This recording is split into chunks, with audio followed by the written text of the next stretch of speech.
Hello friends, village food memories ചാനലിലേക്ക് നിങ്ങൾക്കെല്ലാവർക്കും സ്വാഗതം. പാലപ്പത്തിനും വെള്ളയപ്പത്തിനും ചേരുന്ന ഒരു സ്പെഷ്യൽ ചട്നിയാണ് ഞാനിവിടെ തയ്യാറാക്കുന്നത്. വെള്ളം ചേർക്കാതെ ഉണ്ടാക്കുന്ന ഈ ചട്നി ഒരാഴ്ചയോളം കേടുകൂടാതെ നമുക്ക് ഫ്രിഡ്ജിൽ സൂക്ഷിക്കാം. 1 കപ്പ് തേങ്ങയുടെ ചട്നിക്ക് ആവശ്യമായിട്ടുള്ള ചേരുവകളാണ് ഞാനിവിടെ എടുത്തിരിക്കുന്നത്. 1 സവാളയുടെ പകുതി, ഏകദേശം 100 ഗ്രാം, 1 ടേബിൾ സ്പൂൺ പിരിയൻ മുളക് പൊടി അല്ലെങ്കിൽ കാശ്മീരി ചില്ലി പൗഡർ.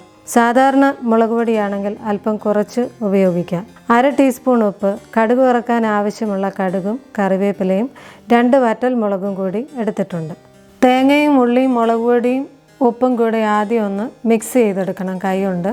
അതിനുശേഷം നമുക്ക് അരകല്ലിലോ ഫുഡ് പ്രോസസ്സറിലോ മിക്സി ഉപയോഗിച്ചോ ഈ ചട്നിയെ ചതച്ചെടുക്കാം. ഞാനിവിടെ ഒരു ഫുഡ് പ്രോസസ്സർ ഉപയോഗിച്ചിട്ടാണ് ഇത് തയ്യാറാക്കുന്നത്. തേങ്ങയും ഉള്ളിയൊന്നും ഒരുപാട് അരഞ്ഞു പോകരുത്, ഒന്ന് ചതച്ചെടുക്കുക മാത്രമേ ചെയ്യാവുള്ളൂ.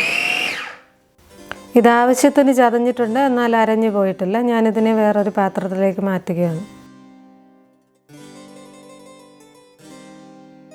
ഈ കൺസിസ്റ്റൻസിയിലാണ് ഇത് അരച്ചെടുക്കേണ്ടത്. ഇതിനകത്ത് ചെറിയ ഉള്ളിയുടെ പീസസുകളൊക്കെ നിങ്ങൾക്ക് കാണാം, ഒരുപാട് അരഞ്ഞു പോകരുത്. കടുക് വറുത്ത ശേഷം ഈ ചട്നി അതിനകത്ത് ഒന്ന് ചേർത്ത് ചെറുതായിട്ട് ചൂടാക്കി എടുക്കണം. അതിനാവശ്യമായിട്ടുള്ള ഒരു 1.5 ടേബിൾ സ്പൂൺ കുക്കിംഗ് ഓയിൽ ഞാൻ ഒഴിച്ചിട്ടുണ്ട്. എണ്ണ ചൂടായി ഞാൻ കടുക് ചേർത്ത് കൊടുക്കുകയാണ്. അതിലേക്ക് ഉണക്കമുളകും കറിവേപ്പിലയും കൂടെ ചേർത്ത് കൊടുക്കും. തീ നന്നായിട്ട് കുറച്ച് വയ്ക്കുക, കരിഞ്ഞു പോകരുത്.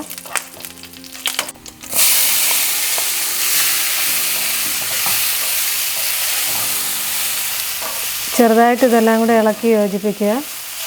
ഒരു 10-30 സെക്കൻഡോളം മതി.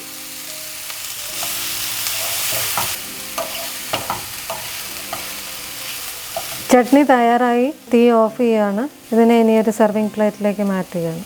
പാലപ്പം അല്ലെങ്കിൽ വെള്ളയപ്പം ഒക്കെ കഴിക്കാൻ നമ്മൾ മുട്ടക്കറി അല്ലെങ്കിൽ ചിക്കൻ കറിയോ മറ്റുള്ള കറികളൊക്കെ വയ്ക്കാൻ പോകുമ്പോൾ അതിന് വളരെ സമയവും റിസോഴ്സസും വേണം. വളരെ സിമ്പിളായിട്ട് ഈസി ആയിട്ട് വെറും 5 മിനിറ്റ് കൊണ്ട് വളരെ രുചികരമായിട്ടുള്ള ഈ ചട്നി നമുക്ക് തയ്യാറാക്കാം. പഴയ കാലത്തെ ഈ ചട്നി നാട്ടിലെ ചായക്കടകളിൽ മുട്ടക്കറിയും ചിക്കൻ കറിയും ഒക്കെ വാങ്ങാൻ കഴിവില്ലാത്തവർക്ക് ഫ്രീ ആയിട്ട് കൊടുക്കുന്ന ഒന്നാണ്. നിങ്ങൾ തീർച്ചയായിട്ടും ഈ ചട്നി തയ്യാറാക്കി നോക്കണം. ഞങ്ങളുടെ ചാനൽ സബ്സ്ക്രൈബ് ചെയ്യാനും ഷെയർ ചെയ്യാനും മറക്കരുത്. അഭിപ്രായങ്ങളും കമൻസുകളും അറിയിക്കുക. Thank you for your continued support.